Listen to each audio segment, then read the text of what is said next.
and thank you for joining us on Talk with Mo today.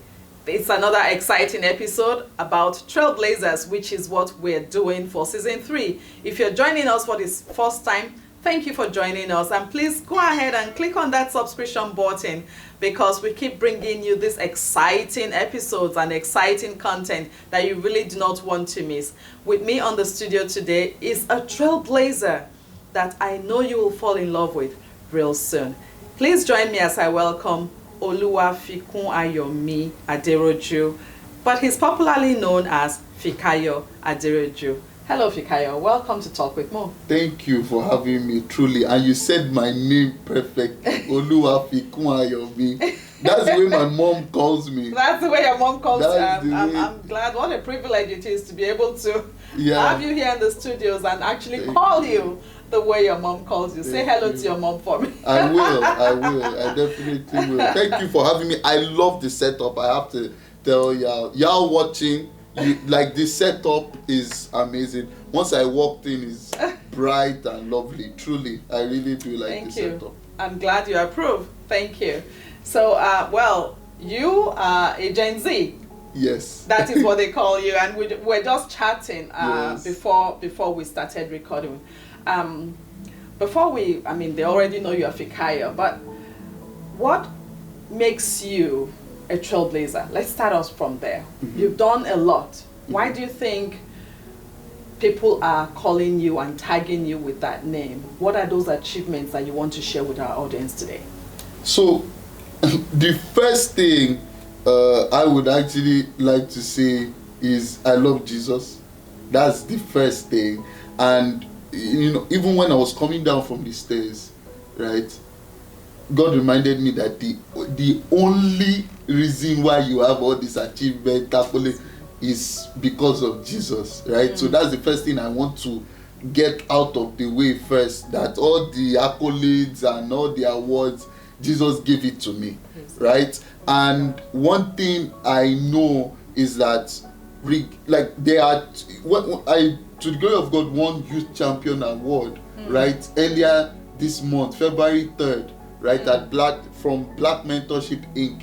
Yes. And I thought to myself that I'm not the only, youth champion. There are so many phenomenal people, right? There are so many people that have done way more than I've done. So many, and I was like, this has to be God, right? So there are so many things. Even recently, to the glory of God, I got a new role, right? I got a new role at work. At work, right? And I've been looking for new opportunities, but it wasn't clicking.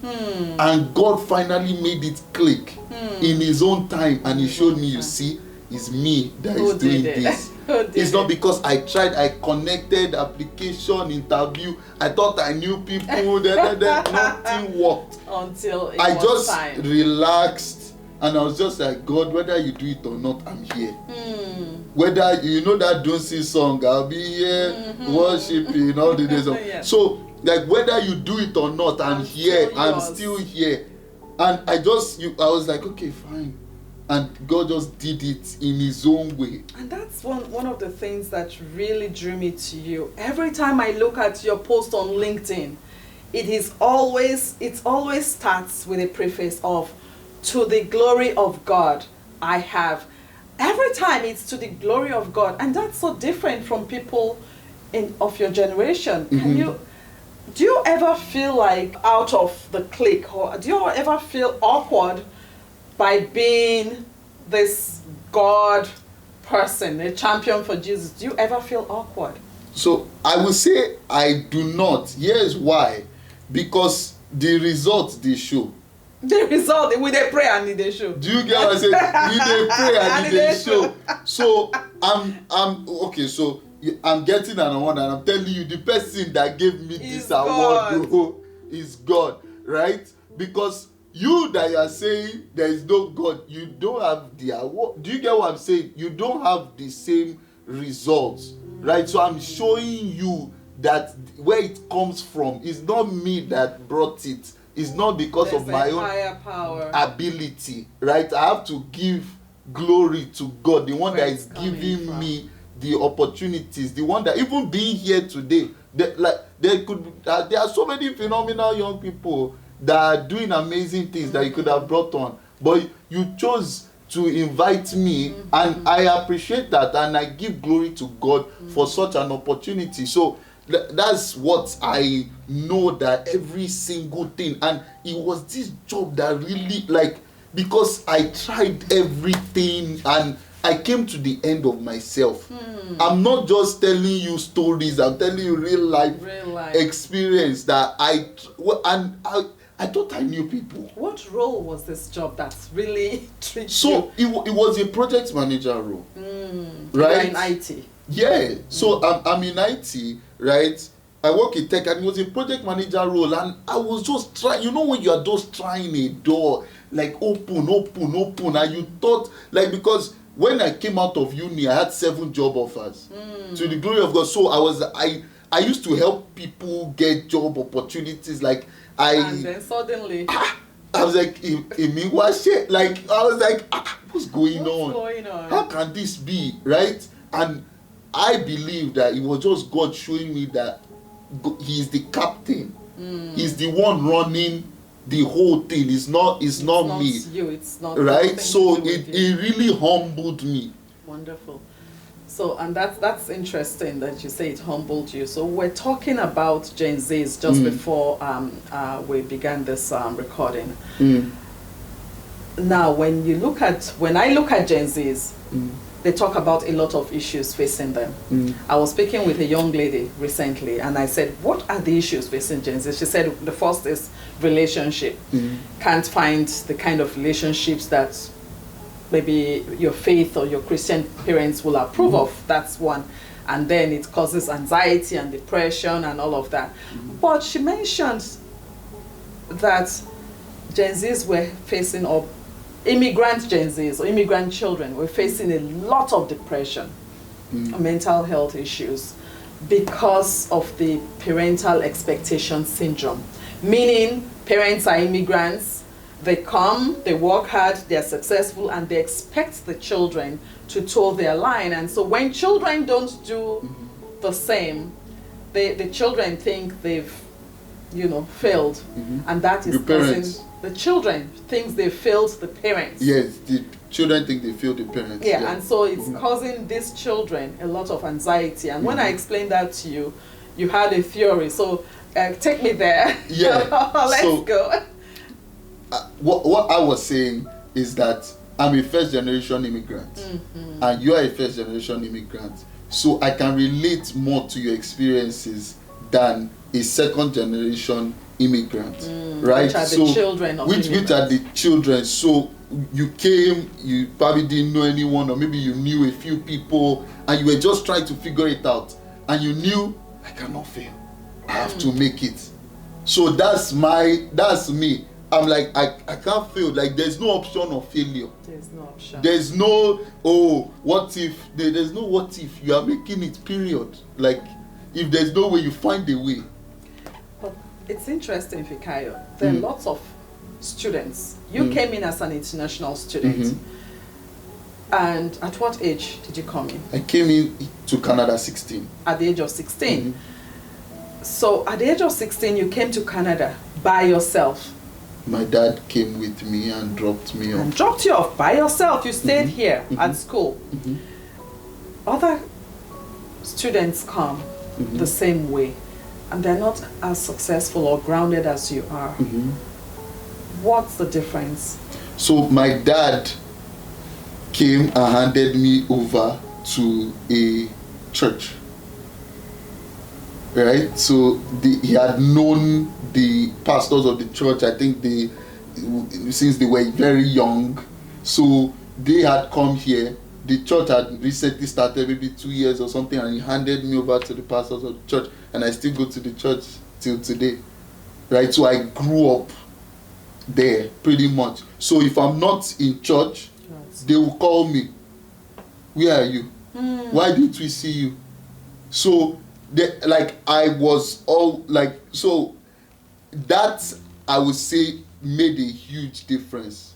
Because to be honest, sometimes even when you didn't want to go, right, you will still go and hear the word.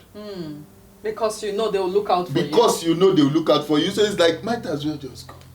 Right? Until you start developing your own personal relationship. But in the beginning, it was just, and I grew up in church. I was pretty much born in church, right? So you felt weird not going, to church on a Sunday morning. It's like we go to church on Sunday. That's what we do. If I go to Australia now, we go to church on Sunday. Like, that's what we do. Sunday morning, where would I be? So, typically what happens is when children come and they don't have that parental control or guidance anymore, well, I don't have to go to church on Sunday. Or I can go this Sunday and not next Sunday, because after all, the pastors they handed me to, they are not my parents. Worst case scenario, they will just shout and that will be it. So apart from these pastors looking out for you, there must have been something, like you just said, that you are the first generation immigrant and there was no option, you couldn't fill. But you're not alone. There are so many first generation students who are now immigrants, who deviate, who decide they want to go drugs, they want to do other things, or even drop out of school without their parents knowing. You know that, you see them, you know them. So in your case, were there friends did you keep friends with people who are in church apart from the pastors? What was different about you? So I had friends for people in church, but the truth is that I knew this is an opportunity. That's the truth. I knew this is an opportunity and you cannot bungle it. So opportunity for what? So maybe other kids, like but I knew that, like, your parents are investing all they have into you, and they are like, this is an opportunity for you, right? Don't mess this up. So, and I'm not just saying some nice stuff, like it was real life, right? So it's like, this is an opportunity for you, really, right? So it's like you are putting a treasure in a boat, and you are saying it. So it's left for that treasure to know that, okay, if you know you don't want to come back here empty-handed, you better do something meaningful on this journey, right? So you know the kind of friends you keep. But there's also, and I give my parents credit for this, before coming, right, I in my head, I was like, I'm going to be successful. It didn't occur to me that I will not be successful.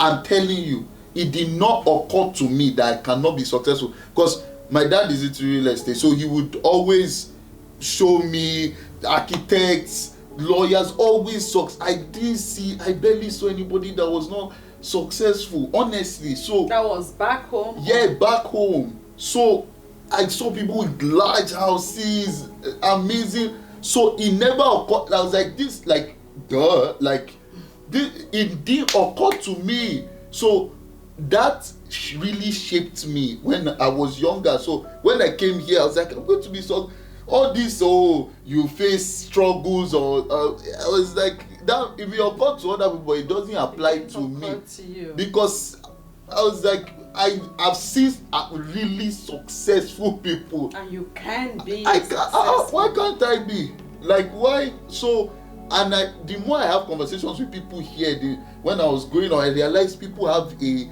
limiting belief. They have a limited mindset. They see that, okay, maybe this kind of people can be successful, but you can. And I'm like, well, how can? It doesn't. But when I started thinking about it, I realized that was the way I was brought up. Even when I went back recently, my dad took me to somewhere that the whole filling station, and he showed me the person that owns it. I saw the man that owns it. He literally, we were passing there, he called the person that owns the whole filling station. He said, I know the owner. In my head, I was like, oh, you know the owner. He called him. The owner came. He was there, and the owner came, and I met the owner of the whole filling station. Like, you can imagine what that does to your mind. I was like, a whole filling station, and I'm looking at the owner here, he's shaking me. So I'm like, we're going to be so. You are going to be like successful. there was no doubt. There was no oh, it's not going to happen, or anything like that. So that really shaped my thinking. Your mindset. Your mindset from the get-go was right on. That like you were success is inevitable. It's inevitable. That's still my mindset today. Like, so I don't see it as, oh, is it going to happen? I see it as, when will it happen? So then would you say it's a matter of entitlement that other kids your age feel or have, where they're not having the same mindset, where they still feel like, oh well, my parents can do A, B, C. They're not pulling their weight. They're not working. They're not even thinking about as far ahead as you are thinking. So, you're already thinking of properties. I want to be successful. He owns that filling station. You are linking real estate to success. You're linking different things. And so if that's your mindset, what's wrong with the other? I don't think there's anything wrong with them, in my opinion. I just believe that everyone is different. So I've noticed from a younger age that I had a different kind of drive. And I always say that drive can't be taught. It's either you have that drive or you don't. It's just like there are people you came into this country with. They are not where you are today. They may be doing okay, but they may not be exactly where you are today. So your drive is different. So everyone has different drive. So maybe you taught properties, you taught, I'm seeing like the certificates on the walls, awards, things like that. But some people, they're okay with not having as much certificates, and they're okay with something more like, they are not, they are not that driven. Right? And I don't think they are not successful. I think success is relative. Right? But in my opinion, when you see someone successful, no one right? has to tell so you. I want the success that you don't have to be explaining stories, you don't have to be giving, because there's some success that you have to be giving, you have to be explaining. No explanation. You want your success like to be it's obvious. Clear, it's obvious, right? And I don't think I'm even there. I don't even think I'm anywhere close to there. I still think there's so much more we need to do, right? But I'm just like, okay, step by step, slowly but surely. So, and there are some people that are just not as driven. That's what, and you can't teach drive, right? You can't teach it. So even people I mentor today, to the glory of God, are driven people. Because I can't teach drive. You have to have it. I don't know how to teach it. So there are some people now, if they are not driven, I have to take you to someone else. I can empower you, right? I can empower you, but I don't know at this point in time. Maybe in the future, maybe I'll know how to teach drive. But at this point in time, I don't know how to teach drive, because me, I'm like, do this. So, and I test people. I tell, okay, do this. I'll calm down. If you've done it, you come back to me and say, okay, I've done this, I've done. If you don't do this, then you are not driven. You're not driven. Right? You are not hungry for more. You are not, like, you are sleeping. You are, and there are people like that. That they are like, they're just content being where they are. They just want to work and take their 2 vacations a year, 1 vacation a year. Well, you want to buy the vacation. You want to buy the vacation home. It's not, so that they can come vacation. Yeah, no, I believe in fulfilling your fullest potential. That's what I believe. I don't want. What's next for you? What's that potential? What's next for you? What's next? So now we're on a speaking tour, right? That's in Toronto, right? And we've done 3 speaking tours to the glory of God in the past year. But I want to do in the US. I want to do, around the world. I want to, empower people, not only in Canada but also in different parts of the world. that's next. I'm also releasing a book, Make Your Life Count. Nice. Right? So you are writing a book. Yes. Wonderful. Yeah. So Wonderful. make your life count today. You can have the pain, don't let the pain have you. Yes. So for example, you can be looking for a job, but while you are looking for that job, don't let everything around your life be around the you know. job. So while we're looking for a job, to the glory of God, we got the Diana Award. While we're looking for a job, we got the Toronto Who's Community. we? People you keep saying when we. Who's we? We is how do I explain this? We is me and the people. I don't know how to. So I always do you work with certain people? What do you mean? Have a team. I have a team. So is it the team you're referring to as the we? It's not, it's the team, but also the community, like we. So because I'm not alone. You're representing. I'm representing people. So, and I'm not talking of only family members.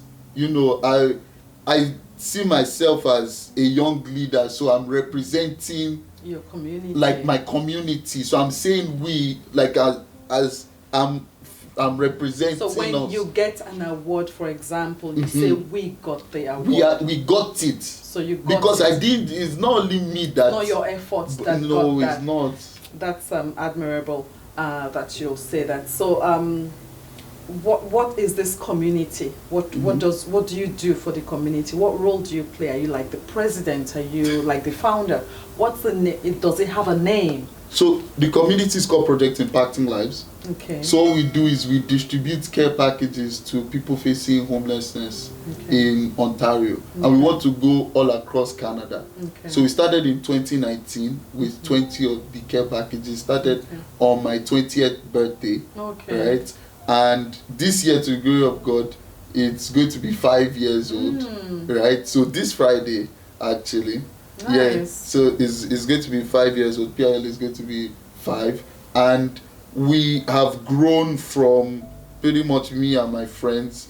We had just come from Niagara Falls, right? Went to celebrate there. Your birthday. Celebrate my birthday, and I just decided, okay, like let's go out and give out some products on your birthday. On my birthday. So that was how you chose to celebrate your birthday. That's how I chose to celebrate. Whereas your colleagues would probably have gone to Vegas to spend the same money you've used for care packages. Yeah.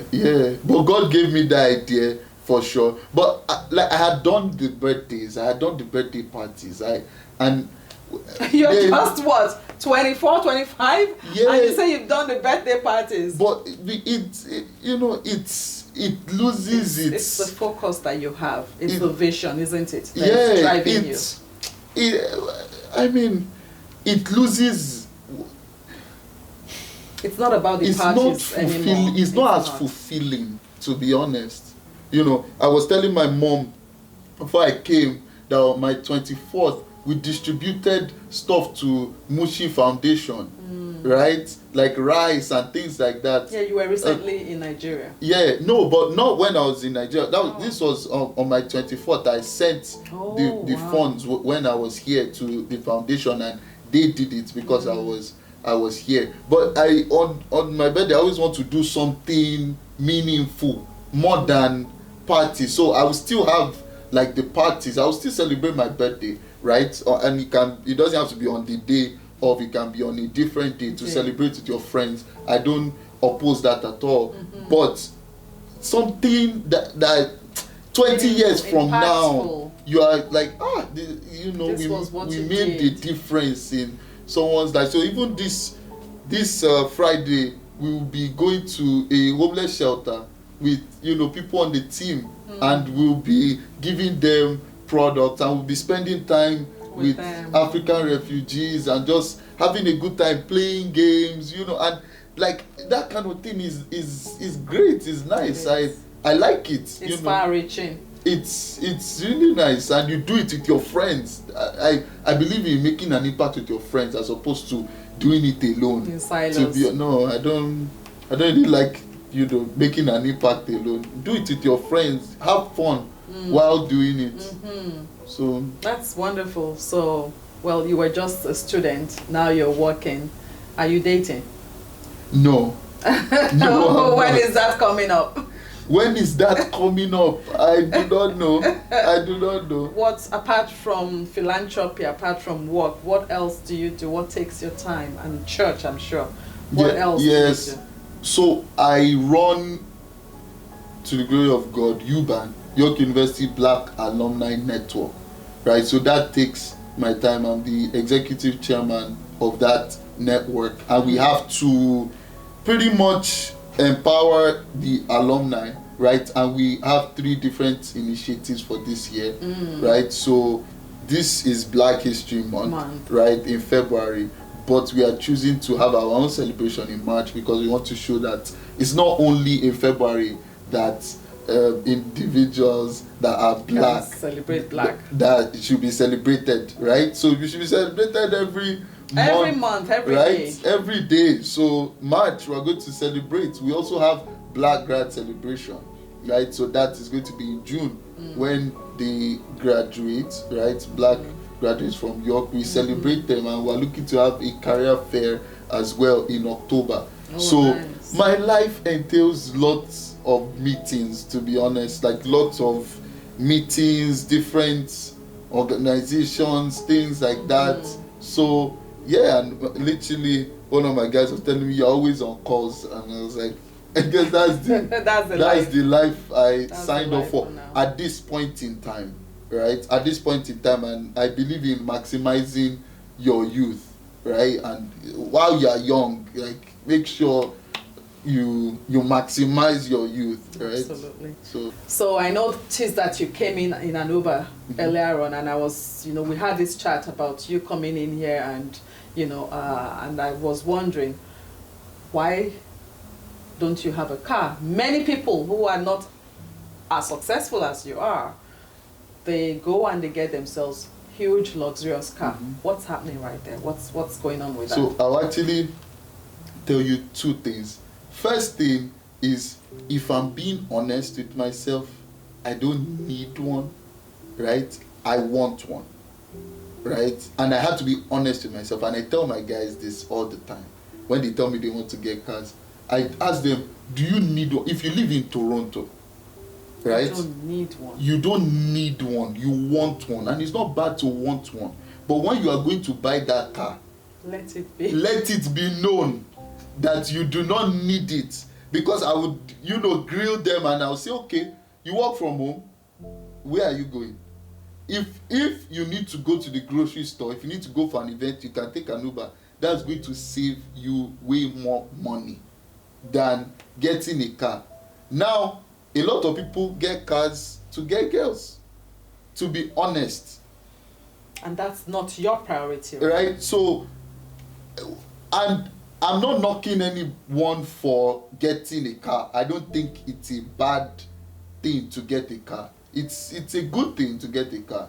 But do you need it's more of a liability now. To get a car? I don't think I need one right now. And that's the truth.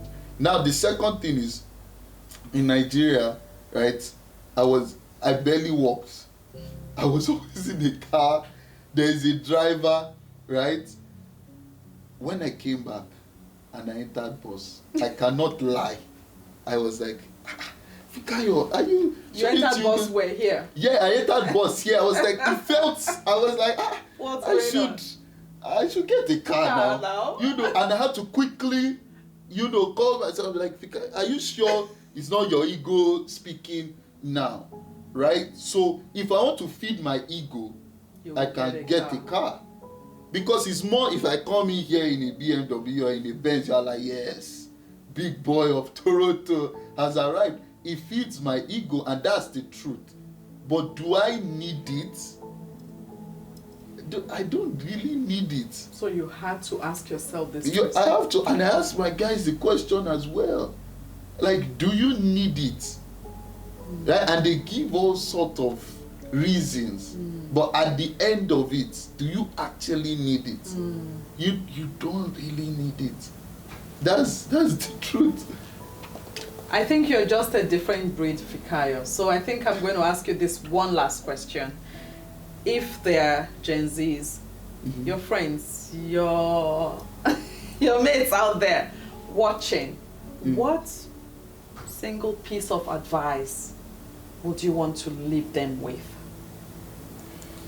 My mates watching, what single piece of advice? I would say I actually don't have a single piece of advice. I have a few. So go for it. The first one is delay is not denial. Because it has not happened now, whether it's marriage, whether it's job, whether it's whatever you are trusting God for, because it has not happened now does not mean it will never happen. You should always know that, right?